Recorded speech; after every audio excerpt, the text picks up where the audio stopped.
Other questions? I'll go in the back, Barbara.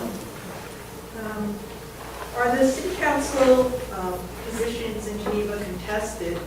And how do the voters in Geneva measure what kind of job the city council members are doing? Yeah, they are in large part contested, and in recent years more so. We've seen some primaries inside of parties, which is great to see. That means that civic interest is high. In terms of how the voters measure, I can only speak for the incumbency rate, or the number of times that incumbents get reelected. I think we've been on a great trajectory in Geneva, and it comes down to running on the vision. So we have a vision, and every city councilor has run on that. I can't remember a time where a city councilor has run and said, I want to change the comprehensive plan so we're less inclusive, or so that we're, so that we aren't environmentally responsible. I can't think of anyone who's ever run on those, against those principles. So it's a tough question to answer, but all I can say is that the incumbent success rate is very high, and I think that's because we all agree on the core values. If you mentioned earlier in the talk how some, which is human nature, some city council members sort of you see at the meetings, and some you see in your office every day. Yeah. And probably some in the middle somewhere. So how, if I was a voter and the city council is set up like that here, how do I know, I might know what the general vision is for the council, but how do I know which one of those council members are really doing something? Yeah, that's a great question. Our city council members use a variety of tools. One council member, for example, reports out how many phone calls she responded to this month. So I got 87, and you always got to say, I got 87 and I returned 87, right? So you need a 100% success rate. City council members hold coffee hours. City council members have held board meetings, and they report out on issues. I have a city councilor in particular who will call me and say, Matt, I need you to make sure Jefferson Park is mowed regularly. It's not getting mowed as often as it once was. And I'll explain to him, hey, it's because it was a rainy season and we're playing catch up, or whatever the answer is. And he'll tell me, okay, just so you know, I'm going to ask you this question on the floor again because my constituent didn't see me having this conversation with you, and they need to see me having this conversation with you. So our meetings are televised, our city council meetings are televised, so that our constituents have the ability to watch what's happening. They're rebroadcast on the internet, so you can come back each month and watch what's happening. And then they all have their own individual engagement tools.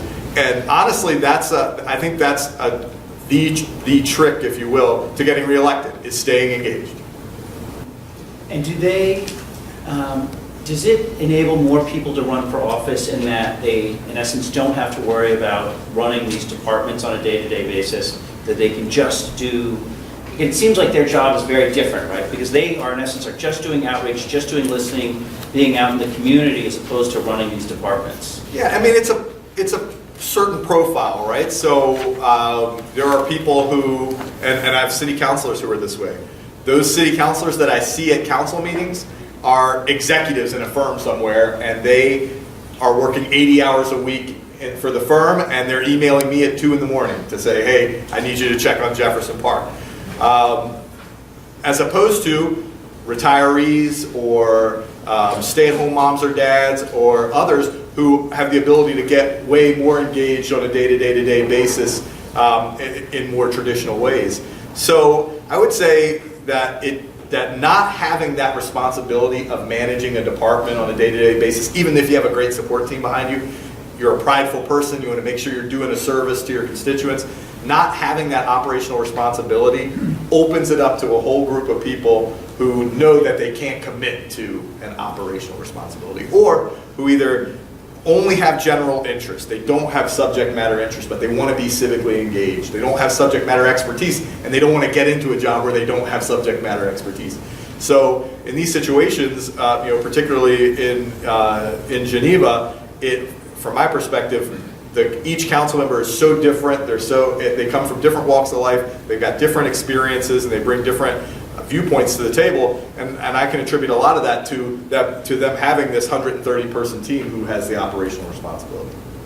Do you get much involvement from the college in town in terms of leadership for volunteer boards and strategic vision of the city? You bet. We've had multiple college representatives who became city council members on our boards and commissions, lots of college representation, and Hobart William Smith colleges, they are this incredibly civically engaged organization anyway. They want their students involved. We have student members of boards and commissions in some cases, like the Downtown Business Association, the Business Improvement District has a seat for a student, so that we make sure that we've got these 2,500 young adults here who are ready to call Geneva home for 4 years. Let's make sure we're pointing some of our strategy in their direction.